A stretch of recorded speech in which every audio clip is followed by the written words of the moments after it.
হাটের মধ্যে রয়েছে হাট প্রতিষ্ঠাতার জমি, তবুও শুল্ক থেকে বঞ্চিত পাণ্ডেশ্বর কড়া মুদি। পুঞ্চা ব্লকের কেন্দা থানা তালতলা হাট প্রতিষ্ঠা করেছেন পাণ্ডেশ্বর কড়া মুদি। তার বহু পরিশ্রমের ফলে বর্তমানে লক্ষ লক্ষ ক্রেতা বিক্রেতার সমাগম হয় এই সাপ্তাহিক হাটে। এক সময় হাট কমিটি এই হাট থেকে ক্রয় বিক্রয়ের জন্য শুল্ক আদায় করত, কিন্তু বর্তমানে হাটটি পুঞ্চা পঞ্চায়েত সমিতির তত্ত্বাবধানে টেন্ডার দেওয়া হয়েছে শুল্ক আদায়ের জন্য। হাটের 297 নম্বর প্লটের জন্য টেন্ডার পেয়েছেন তাপস কুমার মণ্ডল। তবে এর বাইরেও হাট প্রতিষ্ঠাতা পাণ্ডেশ্বর কড়া মুদির ব্যক্তিগত কিছু জায়গাতেও হাটের কেনাবেচা হয়, কিন্তু পাণ্ডেশ্বর কড়া মুদির ব্যক্তিগত জায়গাতে হাট বসলেও তা থেকে 1 টাকাও পান না হাট প্রতিষ্ঠাতা। প্রতি রবিবার ওই জায়গা থেকে লক্ষ লক্ষ টাকার কারবার হলেও জমির মালিক হিসেবে 1টি টাকাও পান না তিনি।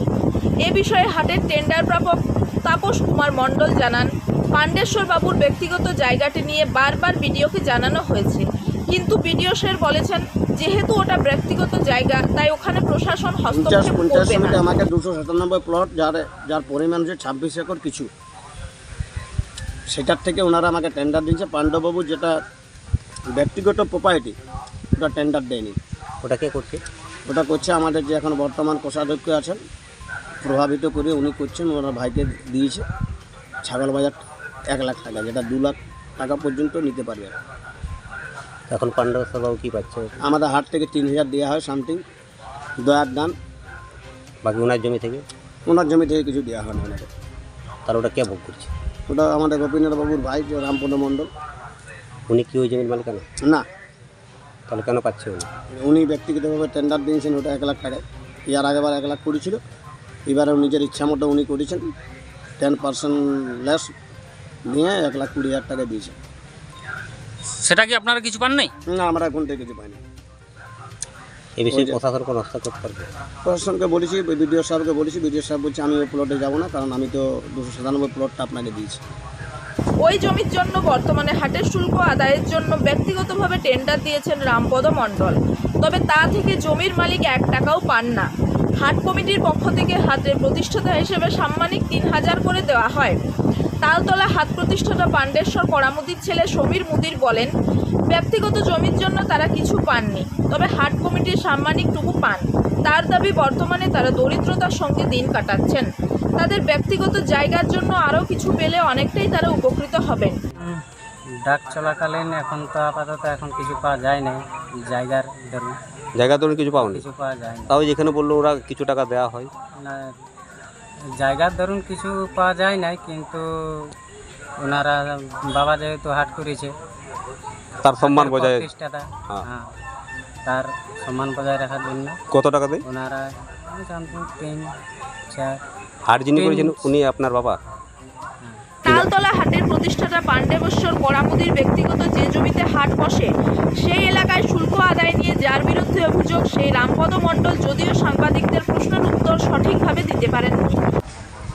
বর্তমানে ওনার জমি পুঞ্চা পঞ্চায়েত সমিতি মানে ল্যান্ড গ্রহণ করে না জমি। ওনার জমিতে এখন হাট বসছে? এখন হাট বসে, সেটা আমরা সমঝোতা করে রাখেছি যাতে করে ওনার জমির কি মাসুল কাটা হয়? মাসুল কাটা হয়। আমরা সেটা কে কাটে? হ্যাঁ, সেটা কে কাটে? আমাদের মধ্যেই কাটে। উনি কি পান সেই মাসুলের টাকা? না, সে মাসুলটাকে ওনার সঙ্গে আমাদের কোথায় আছে, আগেও যখন হাট ছিল ওনার আন্ডারে তখন উনি জমির কিছু লিখেন না, একটা বরাবর উনি। এখন কি পান ওই টাকা উনি ওনার মাসুলের না, টাকা? আগে মতো দিতে পারেনি, কারণ কে পায় সেই মাসুলের টাকা? কে নেই? না, ওনার ওরকম কোনো আমাদের ইয়া নেই। ওনার তো জমি আছে ওখানে হাটে। আমরা ওনাকে উনি কি বলেছেন আমার টাকার প্রয়োজন নেই? টাকার প্রয়োজন কার নাই, যে টাকা তাহলে কেন পায়নি উনি? পয়সা তো দেওয়া হয় ওকে 3500 করে। ওটা কি সেটা কি তার কোনো জায়গায় লিখিত? বসছে বলেই কি দেওয়া হচ্ছে? সেটা কোনো লিখিত না? না, তার জায়গায় আমাদের মানবিকতার মধ্য দিয়ে ওনাকে আমরা। কিন্তু আপনারা কেন মানবিকতা দেখাচ্ছেন? ওনার তো জমি আছে। জমি সরাই যাবে, অন্য দিকে হাতটা নিয়ে যাওয়া হবে। কিন্তু ওনার জমিতে হবে না তাহলে? না, ওর জন্য দেওয়া হবে না। জমি তো আমাদের প্রচুর জমি আছে। কেন সরাই নিয়ে যাবেন কেন? সরাই নিয়ে যাবো যদি উনি মনে করেন। টাকা চাইছে ওই জন্যই কি? হ্যাঁ, টাকা চাইছে ওই জন্যই কি? না, তাহলে কেন সরাবেন? হ্যাঁ, তাহলে সরাবেন কেন? না, কই সবার প্রশ্ন বলে। আপনি এখন বললেন যে সরিয়ে নিয়ে যাবো। না, আমি সে কথা বলি না। আমি বলি যদি আমরা ক্লেম করে জোর যেমন এই- থাকলেও না ওনার দাবি যে যদি আমার জমি যে হাটটা বসছে যদি কিছু মাসুল পায় তাহলে ভালো হবে। মাসুলটা আমাদের 30 বিঘা আমরা পাইনি, যে 19 লাখ টাকা টাকা সেটা আমাদের ক্ষতি হয়েছে। আপনার বিষয়টা যদি না হয় উনি বলছেন যিনি প্রতিষ্ঠাতা যে আমার জমির কিছুই পাইনি, তাহলে সে সম্পর্কে হ্যাঁ, ওনাকে দেওয়া হয়। ওটা তো ওনারই আমার স্বেচ্ছায়, জমি বাবদ নয়। উনি কোনোদিনই জমির আগে যে 25 বছর ধরে উনি সম্পাদক ছিলেন, কোনোদিনই লেন নেই ওনার। ল্যান্ড নেই সেটা অন্য বিষয়, এখন তো নিচ্ছে, দাবি করছে। না এখন দাবি করেন না, এখনও দাবি করেন না, ওনার ছেলে দাবি করছে যে আমি করবো। ওনার ছেলে দাবি করছে তো আমার সঙ্গে যোগাযোগ করেন। কী নাম আপনার? আমার নাম গোপীনাথ কুমার। এই হাটের সঙ্গে আপনার সম্পর্ক? এই হাটের সঙ্গে সম্পর্ক, আমার জমি আছে, আমরা উদ্বাস্তু লোক, এবং যে জায়গায় আমার বাড়ি সেই জায়গায় সেই প্লটেই আমার হাট। কত বিঘা জমি আছে আপনার? আমার একক নয়, যাই হোক আপনার আমার পরিবারে আমার বাবা কিনেছিল আমার দুয়ানা অংশ, সেটা আমরা দু ভাই। দোয়ানা সমান কতটা অংশ? দুয়ানায় কত 30 বিঘা, আরও জমি বান সময় আমাদের আছে দুয়ানার অংশ। হাটের মধ্যে কতটা পড়েছে? হাটের মধ্যে আপনার 2.5 বিঘা। ওনার কতটা পড়েছে জানেন? কার?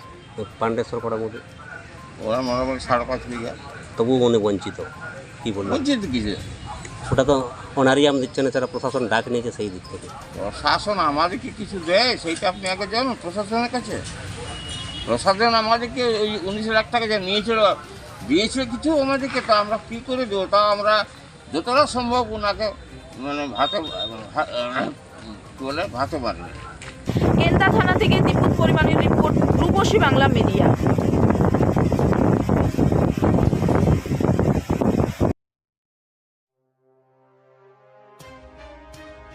পুরা ব্লকের লধুরকা গ্রামের অদূরে অবস্থিত দৌলত পাবলিক স্কুলের দখলে থাকা বেশ কিছু জমি নিয়ে শুরু হয়েছে আইনি জটিলতা। 1197 দাগের যে বেলাবহল মৌজা এবং 2239 দাগের যে লুধুরকা মৌজা, এই দুটো জমি আপনারা প্লিজ কেউ কিনবেন না, কারণ আপনারা বিপদে পড়তে পারেন, আইনি একটা লড়াইতে পড়ে যেতে পারেন। জমিটা একদম ডিসপিউটেড, ফলে একটু সাবধানে থাকবেন।